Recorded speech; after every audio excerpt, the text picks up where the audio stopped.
नीचे स्क्रॉल करो ऊपर से। ऊपर से ऊपर। Good morning. जीडीपी तो लोग पढ़े हैं ना? यस।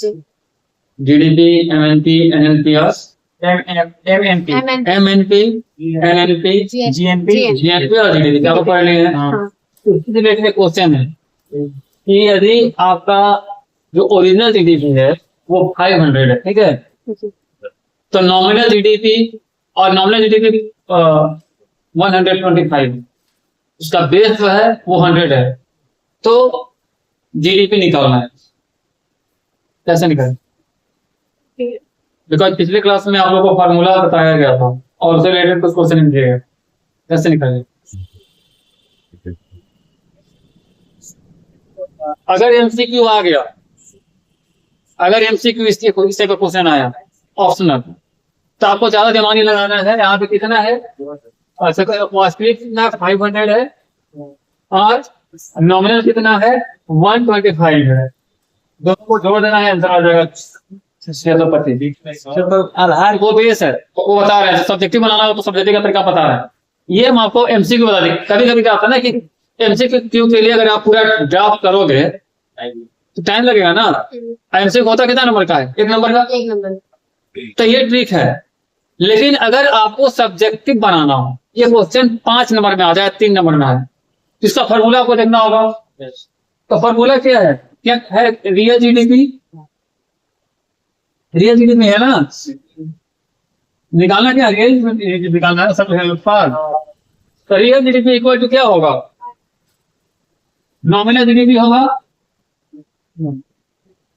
नॉमिनल जीडीपी नाम मात्र है ना, 125, तो नॉमिनल जीडीपी होगा। इंग्लिश में नॉमिनल बोलते हैं, ठीक है। डिवाइडेड टू क्या होगा? प्राइस इंडेक्स होगा। प्राइस इंडेक्स इंटू 100, एक फॉर्मूला होता है ना। प्रीवियस क्लास में भी हम लोग एक फॉर्मूला दिया गया है। अब इसको हम लोग कन्वर्ट करते हैं, तो real GDP equal to nominal GDP बटा कितना था? 125। प्राइस इंडेक्स कितना है? 125 है ना। 125। बेस प्राइस कितना है? 100। बेस 100 है। कोई दिक्कत यहाँ तक नहीं। निकालना कितना का है? सकल वास्तविक कितना है? 500। क्या 500 हो गया ना? अब नॉमिनल जीडीपी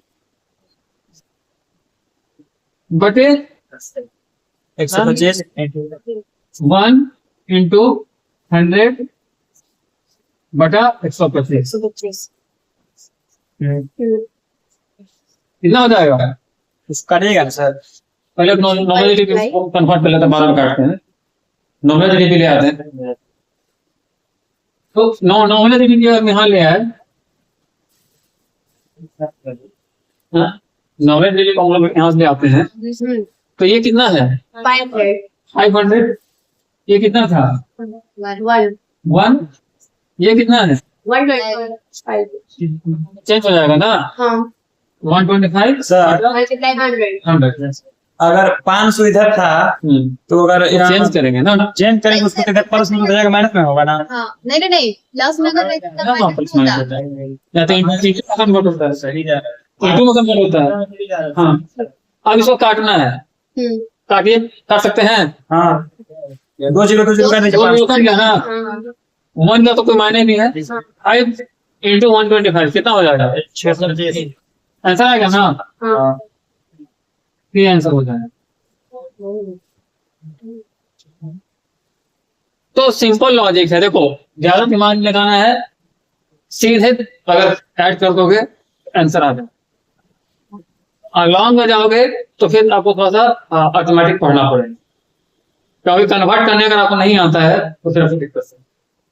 अगर इसको कन्वर्ट करने नहीं आता होगा, ये कैसे वापस आया, कुछ लोगों को डाउट लग रहा हो जिसको कन्वर्ट करने नहीं आता। लेकिन अगर आप 8 9 में थोड़ा सा मैथ पढ़े हैं तो बहुत ईजी है, और कन्वर्ट करने में माइनस हम माइनस का सिंबल है तो माइनस लगाना तो जब पहले से यहाँ माइनस लगा हुआ है प्लस लगा हुआ है तब कुछ चेंज होगा ना, माइनस लगा हुआ तो कैलकुलेशन ही नहीं। क्लियर है? हाँ। दूसरा क्वेश्चन है आपका यहाँ पे दिया हुआ है केंद्रीय बैंक क्या है। अब इसके कोई 5 कार्य। केंद्रीय बैंक का नाम क्या है बताइए तो आप लोग। आरबीआई। तो केंद्रीय बैंक है क्या बताइए।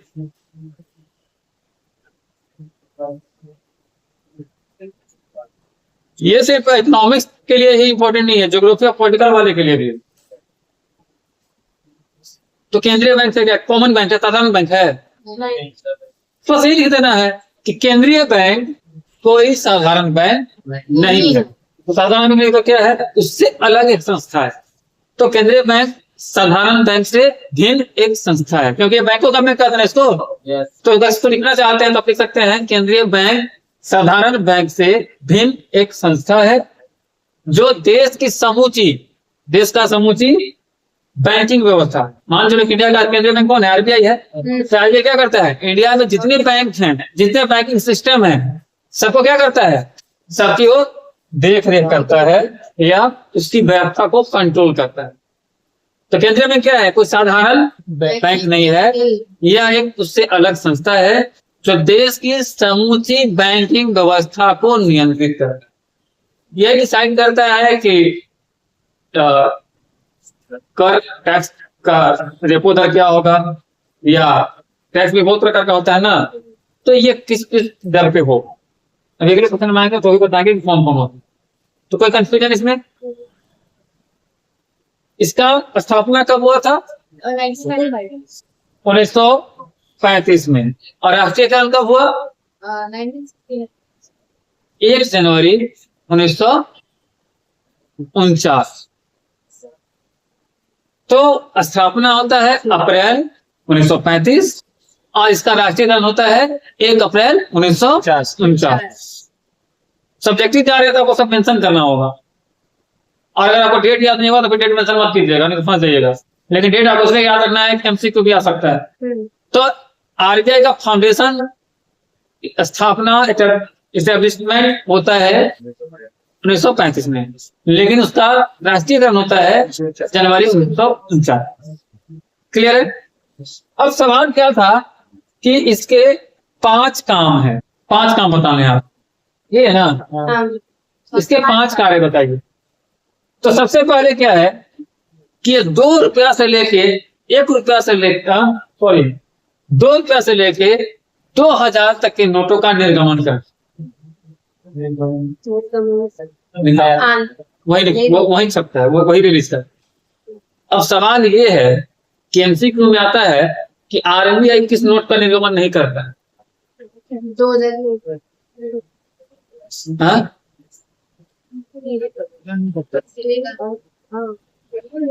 1 रुपया के नोट का ये बोलता है कि या तो 2025 के बच्चों का या 2024 के बच्चों का क्वेश्चन आया था। तो यहाँ पे बच्चा पहुंच जाता है, सोचता है कि उसमें भी तो आरबीआई लिखा हुआ। 1 रुपया का किसके पास नोट होगा तो उसमें देखिएगा वो उसका आरबीआई निर्गमन नहीं कर। गूगल पे देख लो भाई, फोटो तो गूगल पे भी मिल जाएगा, नोट का निकाल लो। तो एमसीक्यू में आएगा तो क्या लीजिएगा कि 1 रुपए का निर्गमन आरबीआई नहीं करता है, यानी कि 1 रुपया से अधिक 2 रुपया से लेके 2000 तक ही अभी करंट टाइम में था। वैसे तो पहले 5000 इधर करने में 2000 तक था, तो इसको निर्गमन करने का अधिकार आरबीआई। 5 काम। तो पहला काम है नोट निर्गमन करना, जो आपको मैंने बताया। दूसरा काम है साख पर नियंत्रण करना। साख मतलब क्या होता है, भरोसा। तो भरोसे को बनाए रखना। देखिए एक कानून का देखिएगा ना, तो यहाँ आरबीआई लिखा नहीं रहेगा, भारत सरकार लिखा रहा है। ठीक है।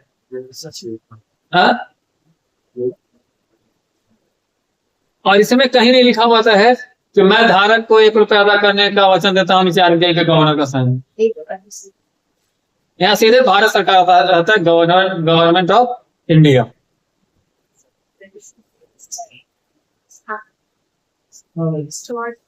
है। तो पहला काम आरबीआई का क्या है, नोटों का निर्गमन। दूसरा काम क्या है, साख नियंत्रण। साख मतलब भरोसा। तीसरा काम क्या है, बैंकिंग व्यवस्था का नियमन करना। यानी कि बैंकों के लिए नियम बनाना, सिस्टम बनाना। बिना नियम कानून के कुछ नहीं चलेगा ना। डिसिप्लिन चाहिए। मान लो लेन देन की बात हो रही है तो एक तय होना चाहिए कि कितना टैक्स लेना है, कितना टैक्स देना है, कितना ब्याज लेना है, कितना ब्याज देना है, इंटरेस्ट, हर चीज का नियम होना चाहिए। तो ये तय कौन करेगा? आरबीआई। RBI। संशोधन गृह की स्थापना करना, संशोधन गृह बनेगा उसके लिए, बैंकिंग सिस्टम के लिए। एक तरह से उसको कहा वो स्टोरेज। उसके बाद क्या है? विदेशों से विनिमय संबंधित फर्म, विदेश कार्य करना। विदेशों से इन्वेस्टमेंट कैसे होगा, एक्सचेंज नोटों कैसे होगा, ये कौन तय करेगा? आरबीआई तय करेगा। अब जाने का बैंक थोड़ी जाके विदेश का करेंसी को चेंज कर सकता है, नहीं। और करेगा भी तो उसके लिए रेगुलेशन आरबीआई का गाइडलाइन मिलेगा, वही करेगा ना।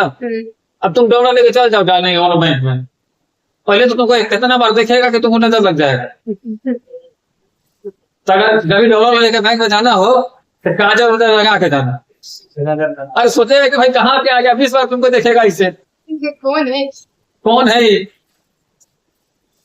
और छठा बिंदु है कि ऋण नीति, लोन पॉलिसी का निर्धारण किया जाता है।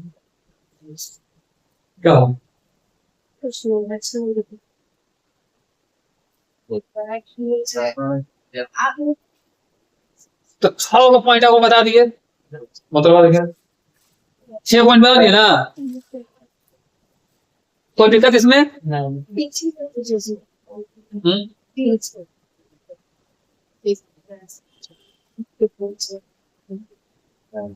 अगला क्वेश्चन क्या है?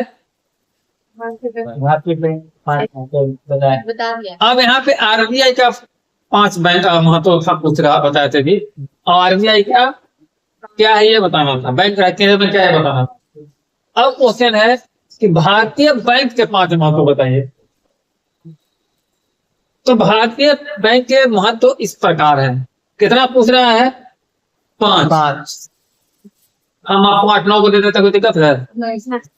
तो पहला वैल्यू है कि बचत का उत्पादन कार्यों में प्रयोग। जो ये पैसे आप जमा करते हैं इसको इन्वेस्ट करके प्रोडक्शन में यूज करता है। अब बैंक में जमा किया तो बैंक में रखा नहीं रहता, वो बिजनेस में लगा है। तो बचत जो आप करते हैं किस चीज में यूज करता है? उत्पादन कार्य। पहला महत्व हो। दूसरा है मुद्रा प्रणाली में लोच। लोच प्रणाली में उसे पढ़ाया ना चैप्टर 3 में। तो मुद्रा प्रणाली में लोच, अगर मुद्रा को एक जगह जमा रखेगा तो लचीला नहीं होगा ना, सद वैल्यू इंक्रीज या डिक्रीज नहीं होगा, तो हमेशा लचीला रहता है। तीसरा है व्यापार और उद्योगों में सहायता। अगर आपको बिजनेस करना है तो लोन कौन देगा? बैंक देता है। तो व्यापार करने के लिए वो सहायता देगा, उद्योग लगाने के लिए सहायता देगा। चौथा है कि सरकार को जरूरत पड़ेगा तो पैसा कहाँ से देगा? बैंक। तो सरकार को भी सहायता करता है। सरकार को तो रिजर्व नहीं दे रहा, नहीं, वो बैंक से लेता दे सकते हैं। वो ले रहे हैं। हाँ, लोन ले सकते, लोन कहीं से आप ले सकते हो ना। आरबीआई बैंकों का बैंक है, यानी कि आरबीआई बैंकों को लोन देता है। बैंक तो आपको लोन देगा, लेकिन बैंक को लोन लेना होगा तो उसको आरबीआई से लेना पड़ेगा। ठीक है। 5वां है मुद्रा का हस्तांतरण, ट्रांसफर करेंसी का। बैंक से ना होगा। मान चलो कभी 2000 नोट बंद हो गया तो कैसे बंद हुआ? बोला गया ना कितना तक बैंक में जमा कर दो। नोटबंदी हुआ था इंडिया में, तो उसमें क्या हुआ? जमा करके दूसरा नोट ले लीजिए, यही था ना। बहुमूल्य वस्तुओं की सुरक्षा, बैंक में आजकल लॉकर भी होता है। मान चलो कि रोशन का किडनी है, उसको निकाल कर लॉकर में रखेंगे, सुरक्षित रहेगा ना जी? नहीं रहेगा। पैसा रहेगा। अच्छा, पैसा लगेगा? नहीं, उसमें सब कुछ रखा जाता है, पैसा, गहना, जो भी आपकी बेशकीमती चीजें जो आपकी खराब ना हो, है, जो आपके लिए बहुमूल्य है। जैसे विकास जो था, इसको मंडल में वो क्या बोलते हैं, एक मित्र मिल गई, अभी मित्रता को सुरक्षित बनाना चाहता था। टीका क्या कहाँ से उठा के लाया, और क्या नाम था जी, रूपा ना, रूपा कुमारी को लॉकर में बंद कर दिया।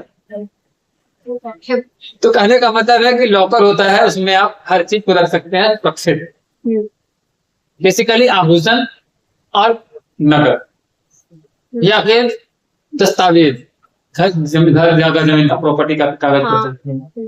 घर रहिएगा मुस्ताद पे, उसे पलामू में तो वहां से गायब हो जाता लोग, तो कुछ देर पहले खबर आया। हाँ नहीं फिर वो तो भाई उसकी जवाब दिए, चोरी होगा तो जवाब देंगे ना। आप घर रखिएगा ताकत उसमें किसी और नहीं, और वहां हुआ तो सीबीआई बहुत बड़े जांच बैठा, वो लोग मिल भी गया, आप लोग मिल भी जाए, लेकिन आप घर होता पिता सरकार नहीं करते तो सुरक्षित है। तो वहां पे बहुमूल्य वस्तुओं की सुरक्षा भी हो जाएगी। उसके बाद क्या है, ग्राहकों को विविध सेवाएं मिलती हैं, एटीएम कार्ड मिलेगा, डेबिट कार्ड मिलेगा, क्रेडिट कार्ड मिलेगा, पासबुक मिलेगा, चेकबुक मिलेगा, बहुत तरह की सेवाएं मिलेंगी। मान चलो कि बहुत पराम वगैरह में लगता है, तो यहाँ के लड़की लोग देखते हैं कि एटीएम में फोन जाके खड़ा रहती है, किसी का हवा लगता है। हाँ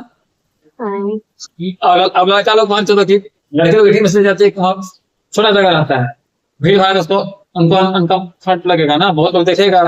और लड़का लोग क्या करता है, सीधे स्टेट बैंक में घूमता है, और जब तक भूख कम नहीं है तब तक ऐसे ही बैठा रहेगा।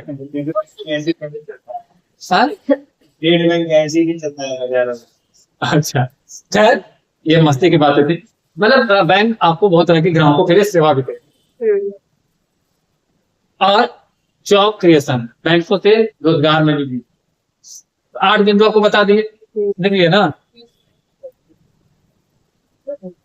उनका पेपर नहीं लिखा है।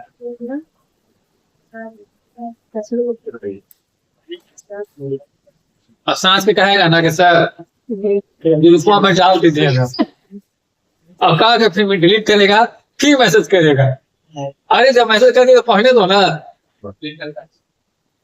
3 क्वेश्चन हो गया। चौथा क्वेश्चन है इतिहास से लगता है, हम लोग महान से इतिहास में आ गए। परंपरा क्या है? महान ठीक है, सीरियली आ जा रहे हैं। महान और लघु परंपरा क्या थी?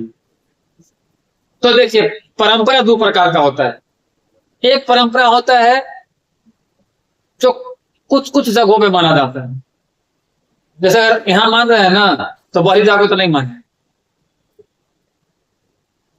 और बाहरी जगहों में मान रहा है तो हमें नहीं मानेगा, हमें मैंने कुछ एरिया का एक अलग अलग परंपरा हो। जैसे मोकामा का नियम अलग होगा, आबादी का नियम अलग होगा, बारडा का नियम अलग होगा, ठीक है, बड़का गांव का नियम अलग होगा, भंडरिया का नियम अलग होगा। तो कुछ नियम सब जगह अलग होता है और कुछ नियम सब जगह कॉमन हो। तो जो नियम पुरोहित बना के गए, राजा बना के गए, या बड़े बड़े व्यवसायी वर्ग के लोग बना के गए, वो हो गया महान परंपरा, उसको पूरा दुनिया मानेगा। आप अमेरिका चल जाओ, दशहरा नहीं बनाओगे? यूएन चल जाओ, sorry UK, United Kingdom, Holi मनाओगे कि नहीं? होली, दिवाली, दशहरा जो बड़े पर्व है, ईद, मुहर्रम, रामनवमी, ये यूनिवर्स लेवल पे है, तो महान परंपरा के एग्जाम्पल हो। लेकिन पलामू में हो तो 15 तारीख क्या मनाते हो? 15 जनवरी क्या मनाते हो? 15 जनवरी के 14 ठीक है, 14-15 मकर संक्रांति, कहीं पोंगल मनता है तो कहीं तो 15 जनवरी को अगर आप गूगल कर लो, अलग अलग प्रदेशों में अलग अलग पर्व मनता है। कहीं किसी बनता है, कहीं लोहड़ी मनता है, कहीं पोंगल मनता है, कहीं मकर संक्रांति मनता है, बहुत सारे त्योहार। तो कॉमन कुछ नहीं। तो कहने का मतलब लघु परंपरा वैसी परंपरा है जो कॉमन लोग, आम लोग मनाते हैं, एक कुछ जगहों पर सीमित होता है। और महान परंपरा पुरोहितों, राजाओं या बड़े उच्च व्यापारी, उच्च वर्ग के व्यापारी द्वारा शुरू की परंपरा है, जिसको सब लोग मानता है। पानी से कह दिए कि ग्रहण भी आने करना है तो कौन नहीं करेगा? तो ये महान परंपरा हो गई। लेकिन रोशन कह दे कि तुम आज ब्याह मत करना, तुम माता हम तो ब्याह कर करेंगे, तुरंत बोलेगी। तो कहने का मतलब है ये लघु प्रमाण। लघु परिमाण। कोई दिक्कत? नहीं। पक्का? चलिए अगला क्वेश्चन है, भारतीय रिजर्व बैंक की मौद्रिक नीति के मुख्य उपकरण कौन से हैं? आरबीआई का जो मौद्रिक नीति है इसका मुख्य उपकरण क्या है? इसका मुख्य उपकरण जो है ये दो पार्टों में है। एक पार्ट है मात्रात्मक और एक है गुणात्मक। इसको हम लोग इसको मिटा देना नहीं सर। है, रुक जाए फोटो खींच दो। ऊपर अच्छा वीडियो में तो आपको दिक्कत करेगा। नहीं दिखेगा पूरा। तो मौद्रिक नीति के उपकरण और विधि। मौद्रिक नीति के उपकरण और विधियां, ये हो गया। तो इसका हम लोग दो पार्ट में करेंगे। एक पार्ट हो जाएगा मात्रात्मक और दूसरा का एक पार्ट हो जाएगा गुणात्मक। मात्रात्मक में क्या क्या हो जाएगा? तो मात्रात्मक में पहला लिखिएगा बैंक दर, बैंक का रेट। दूसरा लिखिएगा रेपो दर। तीसरा लिखिएगा नगद आरक्षण अनुपात, कितना बैंक में कम से कम नगद होना चाहिए। मान चलिए पैसा आप 1 करोड़ रुपया जमा कर देखो, करोड़ बैंक में रखेगा नहीं, लेकिन उसका एक रेशियो उसका पैसा रखना होगा, आरबीआई तय करता है। मान चलिए हम जमा किए हैं तो कल हम निकालने में जा सकते हैं। तो नगद आरक्षण अनुपात इसको बोलते हैं। जितना पैसा बैंक का अमाउंट है उसका कुछ परसेंट उसको हमेशा रखना पड़ेगा। वो सब पैसा आरबीआई को जमा नहीं करे या अपने हायर बैंक को जमा नहीं करे। सर ऐसे भी तो होता है कि मतलब जमा करना सरल रहता है लेकिन निकालने से लिमिट रहता है कि नहीं मिलेगा। तो ये आपके लिए लिमिट है या कॉमन लोग लिमिट है। किसी के पास गोल्डन कार्ड है, किसी के पास बड़े अमाउंट का कार्ड बना हुआ है तो कितना भी निकाल सकता है। हाँ। इसके लिए कोई बैन नहीं है। वो बहुत आपका अकाउंट है उसमें लिमिट लगा हुआ, लेकिन बहुत अकाउंट ऐसे होते हैं जिसमें लिमिट नहीं है। हाँ। और वैसे कस्टमर पर बैंक ज्यादा फोकस करती है। आपका अगर किसी बैंक में 10 करोड़ रुपया जमा है ना, और अगर आप बैंक चले गए मैंने खाली घूमने भी चले गए तो आपको मैनेजर बुला कर बैठाएगा, चार्ज किया है कहीं आप उससे पैसा निकाल मत लें, चाहे कोई बड़ा बैंक हो।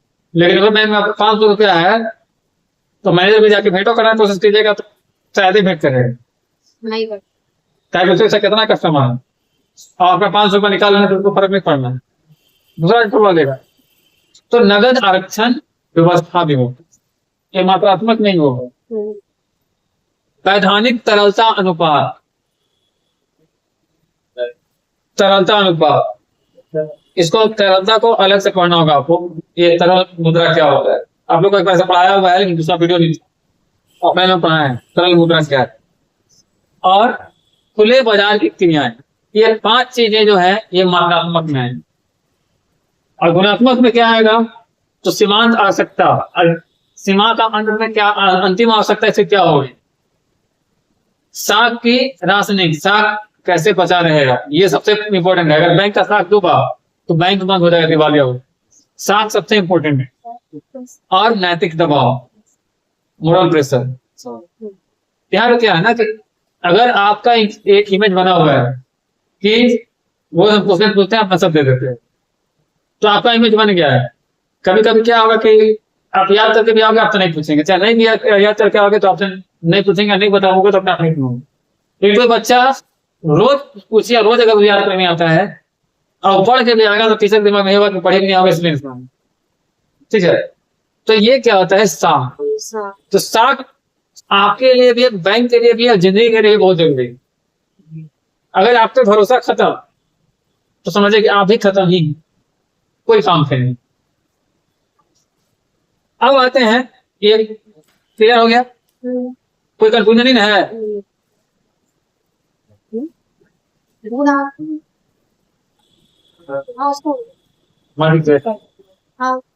एक क्वेश्चन है, औसत बचत प्रवृत्ति एवं सीमांत बचत प्रवृत्ति में क्या अंतर है? औसत लागत, अब सीमांत लागत पढ़े है ना, हाँ तो औसत मतलब एवरेज। तो कुल बचत और कुल आय का जो एवरेज निकलेगा उसको बोलेंगे औसत बचत पर व्यक्ति।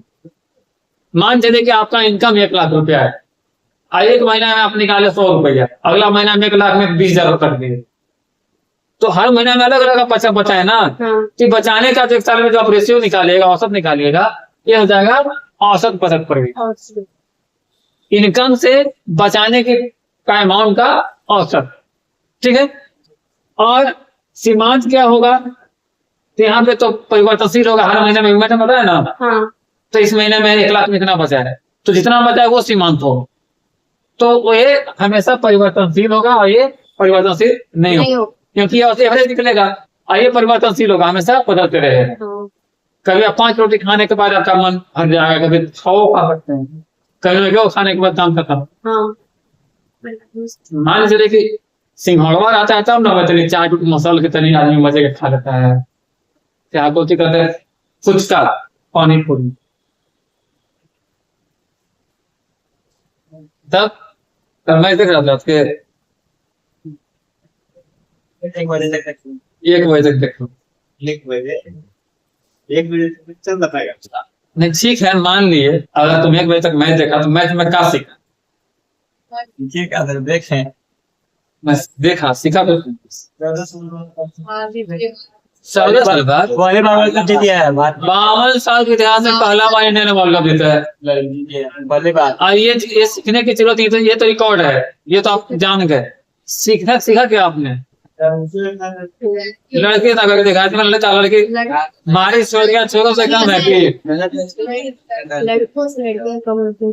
हमारी छोरियां छोरों से कम है। ना सवाल ये नहीं है, सवाल ये है कि जितनी लड़कियां खेल रही या कल की जो मतलब मैच रही, या जो अच्छी प्लेयर सिपाही शर्मा हो या वर्मा जी हो, इनका एज आपने देखा था कितना था, कितना 18 19 एवरेज। 18-19 साल की लड़कियां विश्व कप जीत जा रही हैं, और आप लोग 12th का आंसर याद नहीं कर पा रहे हो, लड़का हो तो लड़कियां हैं। तो सोचो दक्षिण अफ्रीका जैसे गोरे गोरे काले काले लोगों को उन्होंने हरा दिया। ऑस्ट्रेलिया के साथ जीत कर ऑस्ट्रेलिया को कुछ नहीं, वहां पे खाली गोरे था, यहाँ गोरे गोरे काले काले लोग थे। कुछ लोग ऐसी लड़कियां खेले थे जिनके सर में बाल तक नहीं थे, हाँ मगाबा सर में बाल नहीं था, माँ बोल रही थी छावनी टाकल का है। तो खैर हाँ प्रीगन जो बोल रहा थी, तो कहने का मतलब है कि मैच देख लिए ये बड़ी बात नहीं, मैच से सीखे क्या ये बड़ी बात। सिर्फ अगर आप देख लिए तो आपका 6 घंटा बर्बाद हो गया, उससे सीखे क्या। आपको तो इंस्पिरेशन लेना चाहिए ना लड़कियों से कि भाई 20 साल की उम्र में 30-35 साल की लड़कियां जो धुरंधर फेंकी थी उसको धूल चटा दी।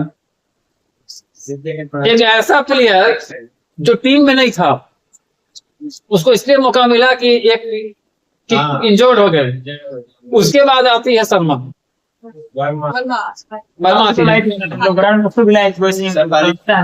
हाँ वर्मा आती है, और वो बॉलर भी थी, बैट्समैन थी, उसको बॉलिंग मिलता है उसमें 2 विकेट लेते, अब मैच हो जाता है, वहां से टर्न हो जाता है, तो मौका मिलता है थोड़ा ना, मौका तो मिलता है, तो मौका को पकड़ना होता है। कैच में अगर छूट गया ना तो मैच छूट गया।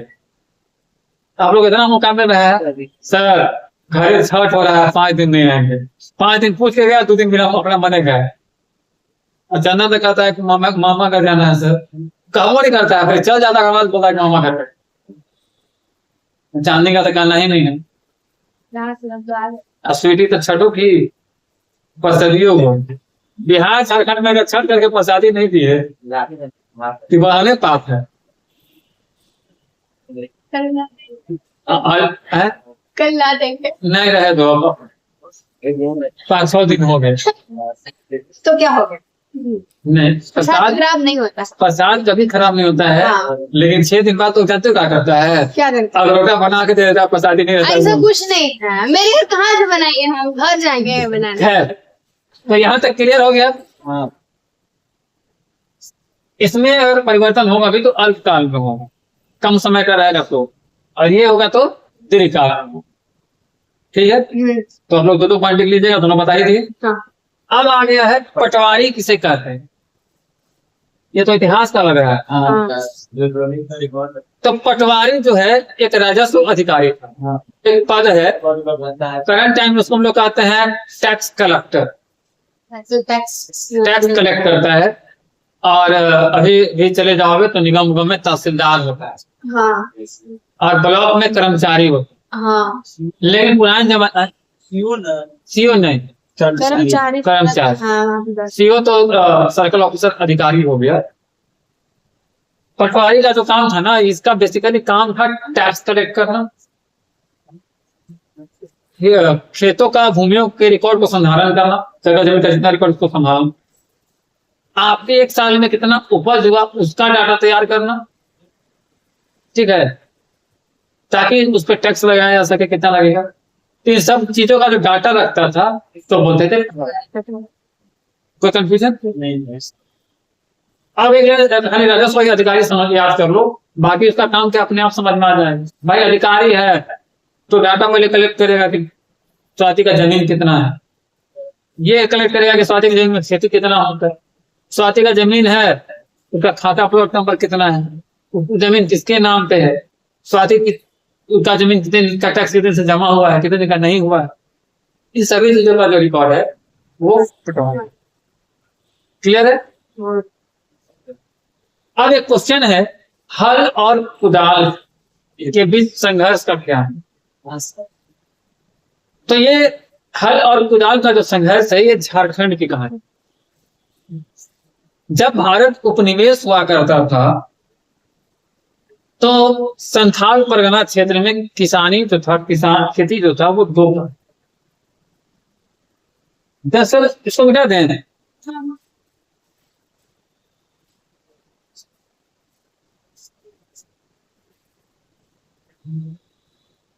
संथाल के एरिया में एक पहाड़ था। ठीक है, और पहाड़ में संकरी गली थी। संकरी गली मतलब पतली सी टेढ़ी वाली गली। उसको और ऐसे से बोलो।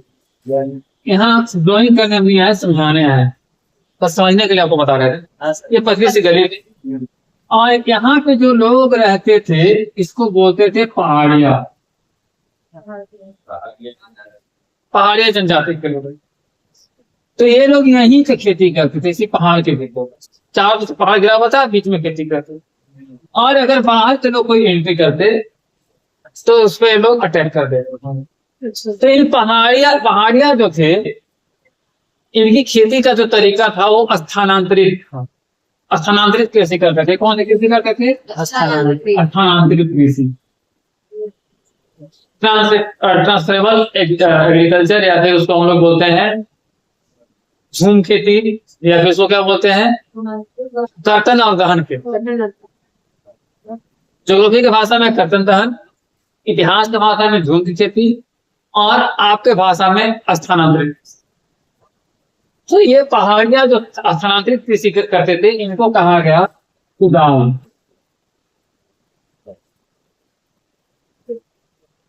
ठीक है, और इसके आसपास जो लोग खेती करते थे वो थे संथाली।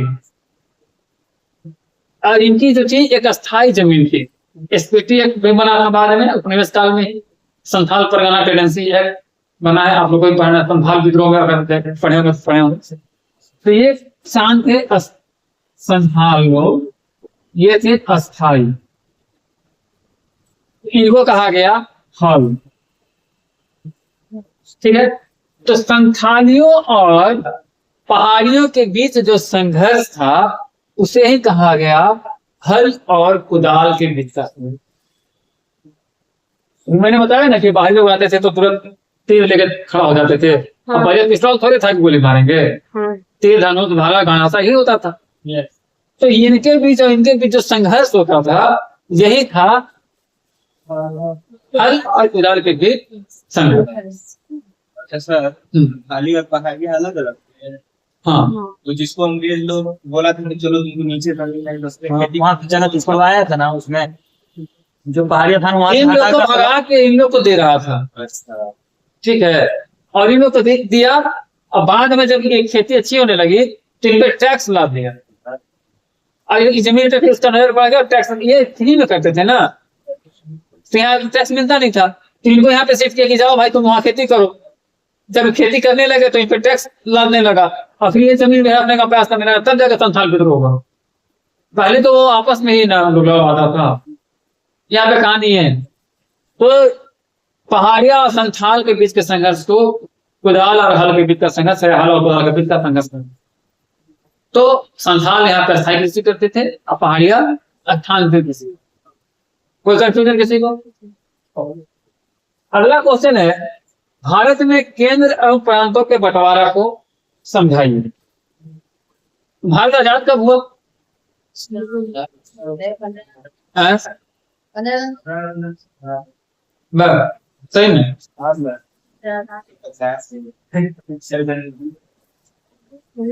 भारत आजाद कब हुआ? 26 जनवरी 1950। अच्छा,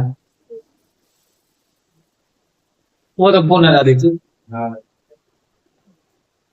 डोमिनियन स्टेटस का दर्जा आजादी का दिन मानते हैं, वो मिला था 15 अगस्त 1947 को, ठीक है। और ये मिला था माउंट बेटन योजना है, उसके तहत बंटवारा भी।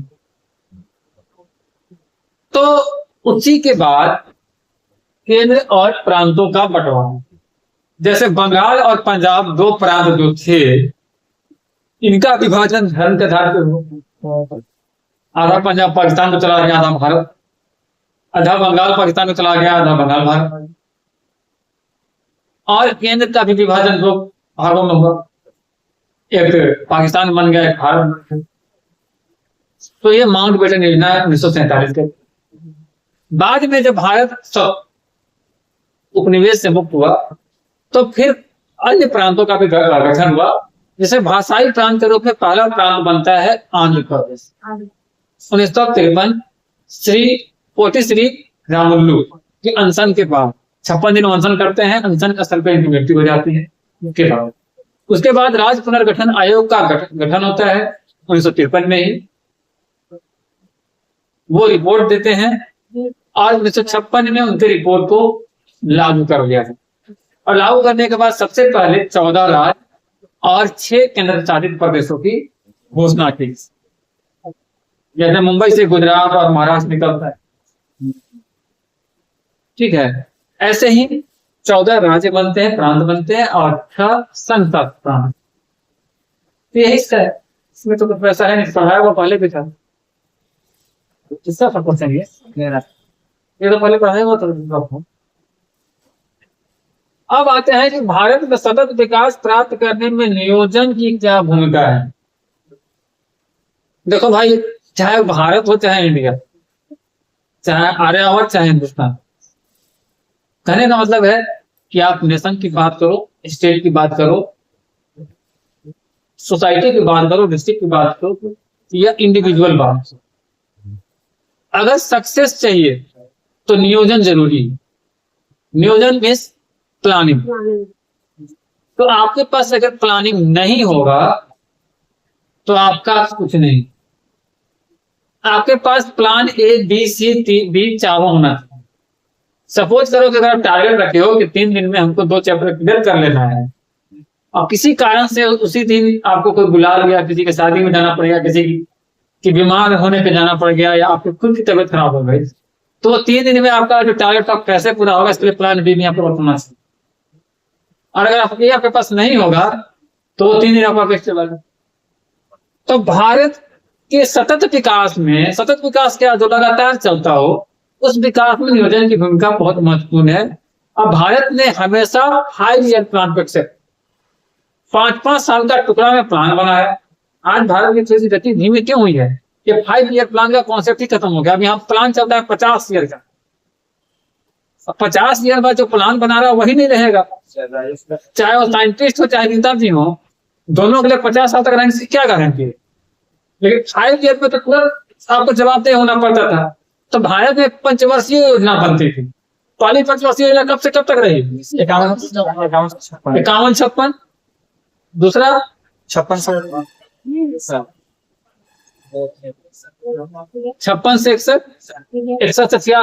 66 67, 67 68, 68 69, 3 तो 1 ईयर प्लान रहा।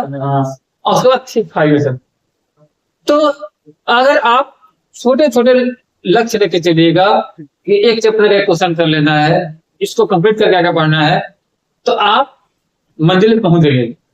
और आप ये सोचिएगा कि एक के बारे में सब खत्म कर देंगे, जो जो बच्चे फेल्यूर होते हैं, मेहनत करने के बाद भी अनसक्सेस होते हैं, वहां दिक्कत यही होता है कि उनके पास नियोजन नहीं होता है, प्लान नहीं। तो भारत की बात हो रही है, लेकिन एग्जांपल आपके दे रहे कि आपको समझ में चलती है। तो डेवलपमेंट का पहला फार्मूला है प्लानिंग। अगर आपको सक्सेस करना है तो आपको चैप्टर वाइज टारगेट करना होगा, क्योंकि एक चैप्टर मतलब खत्म करना एक दिन में। अब आप टाइम को टारगेट करके पढ़िए कि 1 घंटा पढ़ना है, तो घंटा कुछ नहीं होना है, फिर घंटे बजाते रह जाइए घंटा के चक्कर में। आप टारगेट लेके चलिए कि एक चैप्टर आज खत्म कर देना है, चाहे 10 मिनट में हो जाए, चाहे 10 घंटा लग जाए, जब तक चैप्टर खत्म नहीं होगा तब तक नहीं होगी। खत्म करने का मतलब तो समझना है, लिखना नहीं। कुछ बच्चे लिखने को भी पढ़ाई समझता है कि दिन भर लिख लिए पढ़ाई हो, वो लिखना आपका प्रैक्टिस हो सकता है, पढ़ाई नहीं होगी। तो भारत की सतत प्रक्रिया विकास में नियोजन का वही योगदान है जो आपके विकास में एक चैप्टर को प्लानिंग के साथ पढ़ने का काम हो। टीचर को सबसे पहले क्या सिखाया जाता है? आप बीएड करोगे, एमएड करोगे, पीएचडी करोगे या अन्य जगहों पर जाकर टीचर बनोगे, तो सबसे पहले आपको टीचर का कॉन्सेप्ट क्या होता है? Lesson planning. लेसन का प्लान होना चाहिए। टीचर को पता होना चाहिए कि मेरा भाषा कौन सा भाषा बच्चा समझता है। ऐसा नहीं है कि हम एक खड़ी हिंदी नहीं बोल सकते हैं या इंग्लिश में आपको नहीं बता सकते हैं, लेकिन हमको पता है कि आप प्लानों के हो, लोकल लैंग्वेज जल्दी समझो। इसीलिए हम अधिकतर क्वेश्चन का एग्जांपल आपको खुद पे देते हैं कि आप खुद पे जब लोगे तो जल्दी आओ। तो इसमें कोई कंफ्यूजन नहीं? आप एक क्वेश्चन चाहिए, क्लियर है? अगला क्वेश्चन है, आर्थिक विकास में परिवहन और संचार की महत्ता समझाइए। आर्थिक विकास में परिवहन और संचार की महत्ता। तो बिना इसको 2 पार्ट में पहले बांटते हैं, परिवहन को अलग और संचार को अलग। आर्थिक विकास के लिए क्या जरूरी है?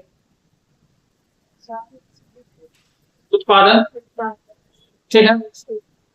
आपको इसका उत्पादन कर लीजिए, कोई फैक्ट्री बनाइए, किसी का फैक्ट्री बनाइए, कोई एग्जांपल दीजिए।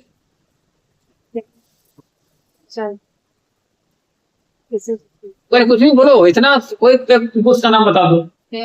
पेन का फैक्ट्री बनाया, पेन का 5 किसी ने बनाएगा, लाखों किस बनाएगा। जाने में आपका पेन का कंपनी लग गया, नंदिनी सुंदर पेन।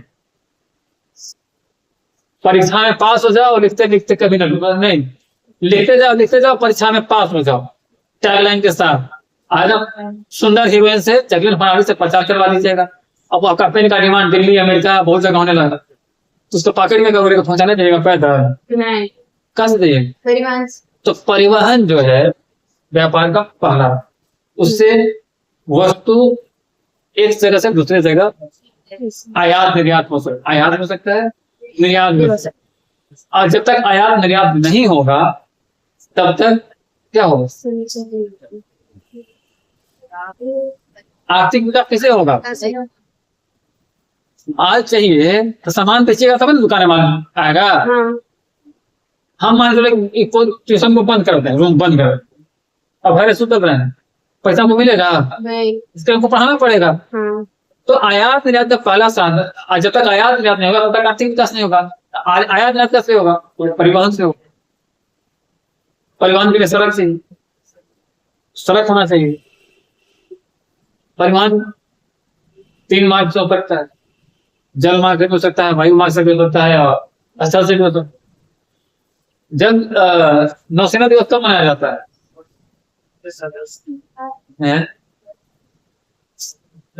सेना दिवस। हाँ,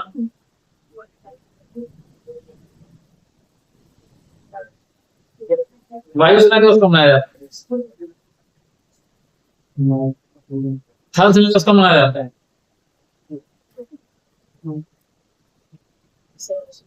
कल भी कल, हाँ कल के वीडियो में खैर, हाँ कल का वीडियो, कल वीडियो डालते हैं, हाँ, परसों का वीडियो, परसों कमेंट कर दीजिए। और उसके बाद आता है संचार। तो नंदिनी बहुत बड़ी कंपनी की मालकिन बन गए, हमको नंदिनी को ऑर्डर करना है। नंदिनी अमेरिका में रहती है, तब जाएंगे किसे ऑर्डर करने? संचार का व्यवस्था रहेगा तब है ना, फोन रहेगा, मोबाइल रहेगा तब ना, मोबाइल रहेगा तो मैसेज करने का, टेलीफोन रहेगा तो हेलो। खत्म कर दो।